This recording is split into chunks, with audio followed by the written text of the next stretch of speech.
Bugün uzun zamandır içimde biriken, kalbime ağır gelen bir konuyu sizlerle paylaşmak istiyorum. Filistin ve Gazze.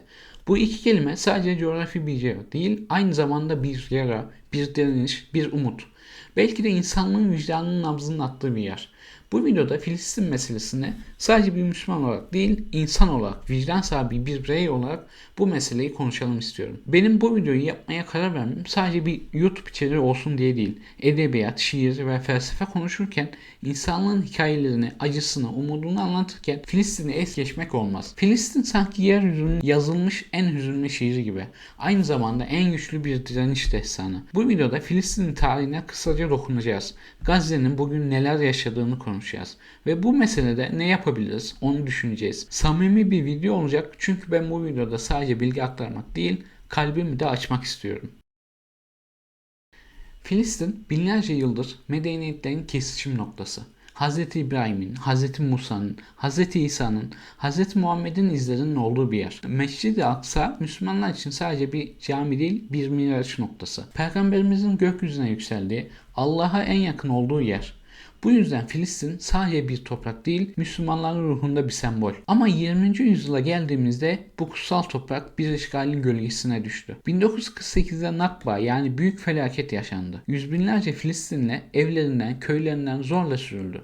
Zeytin ağaçları, dedelerinden kalan evler, çocukların kahkahaları geride kaldı.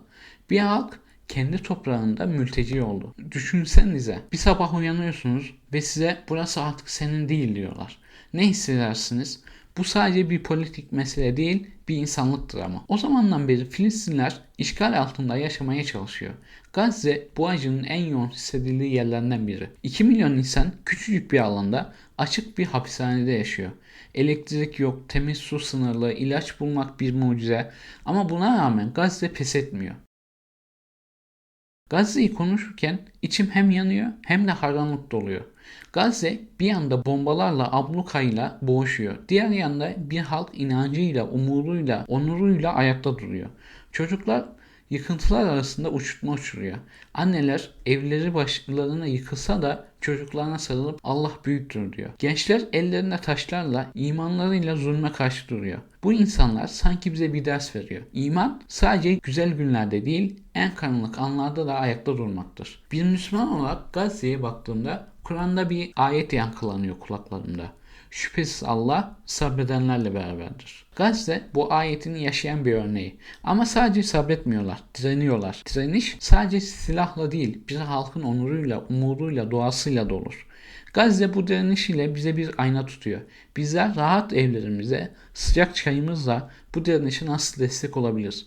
Bu soru hepimizi rahatsız etmeli. Gazze'nin günlük hayatını düşünelim. Bir anne çocuğuna kahvaltı hazırlamak istiyor ama ekmek yok. Bir baba çocuğunu hastaneye götürmek istiyor ama yollar kapalı, ilaç yok. Bir çocuk okula gitmek istiyor ama okul bombalanmış. Ve yine de bu insanlar her sabah uyanıp dua ediyor, gülümsüyor, umut ediyor. Gazze sanki bize şunu söylüyor. Hayat sadece nefes almak değil, hayat onurla, imanla, inançla ayakta durmaktır. Bir Müslüman olarak Filistin'e bakarken sadece politik bir mesele değil, bir iman meselesi olduğunu görüyorum. Peygamberimiz şöyle buyuruyor. Müminlerin derdiyle dertlenmeyen bizden değildir. Filistin ümmetin derdi. Gazze ümmetin yarası. Eğer bu yara bizi sızlatmıyorsa vicdanımızı sorgulamalıyız. Kur'an bize zulme karşı durmayı emrediyor. Zulme rıza zulümdür. Filistin'deki işgal sadece Filistinlerin değil, yeryüzünde vicdan sahibi herkesin meselesi. Ama Müslümanlar olarak bizim sorumluluğumuz daha büyük. Mescid-i Aksa bizim mirasımız. Gazze'deki çocuklar bizim kardeşlerimiz. Onların acısını yüreğimizde hissetmek zorundayız. Peki ne yapabiliriz? Öncelikle dua. Dua bir Müslümanın en büyük silahı. Ama dua sadece dilde kalırsa eksik bir şeydir. Dua eyleme dönüşmeli. Mesela Filistin meselesini öğrenmek, başkalarına anlatmak bir eylem. Sosyal medyada Filistin sesini duyurmak bir eylem. Boykot bir eylem. Yardım kampanyalarına destek olmak bir eylem. Belki küçük görünüyor ama unutmayalım, damlalar biriktiğinde bir deniz olur. Felsefe neden sorusunu sorar. Filistin'e baktığımızda bu nedenler çoğalıyor. Neden bir halk bu kadar acıya rağmen pes etmiyor? Neden bir çocuk bombalar altında bile gülümsüyor? Neden bir anne evi yıkılsa da dua etmekten vazgeçmiyor? Filistin insan ruhunun en derin sorularına cevap veriyor.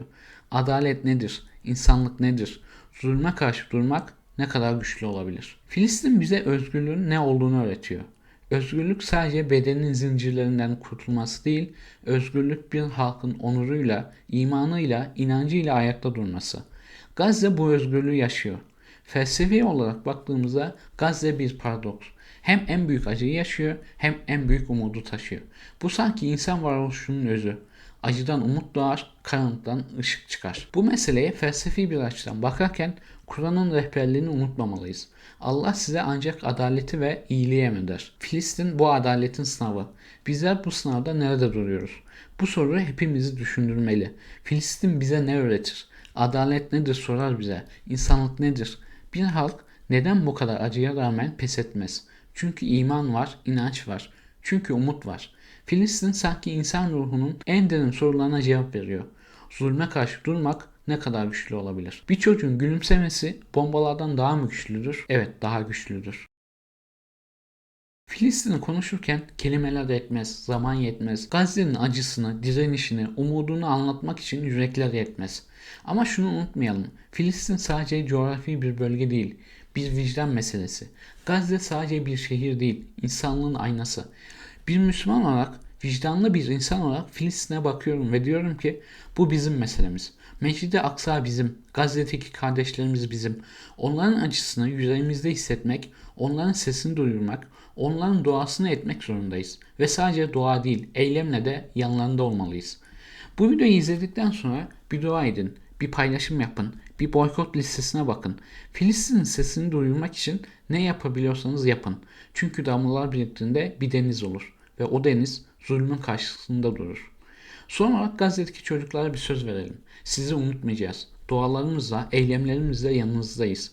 Ve Mescid-i Aksa'ya bir selam gönderelim. Ey Aksa, sen bizimsin, biz seninleyiz. Bu videoyu beğenmeyi, paylaşmayı unutmayın. Yorumlara düşüncelerinizi yazın.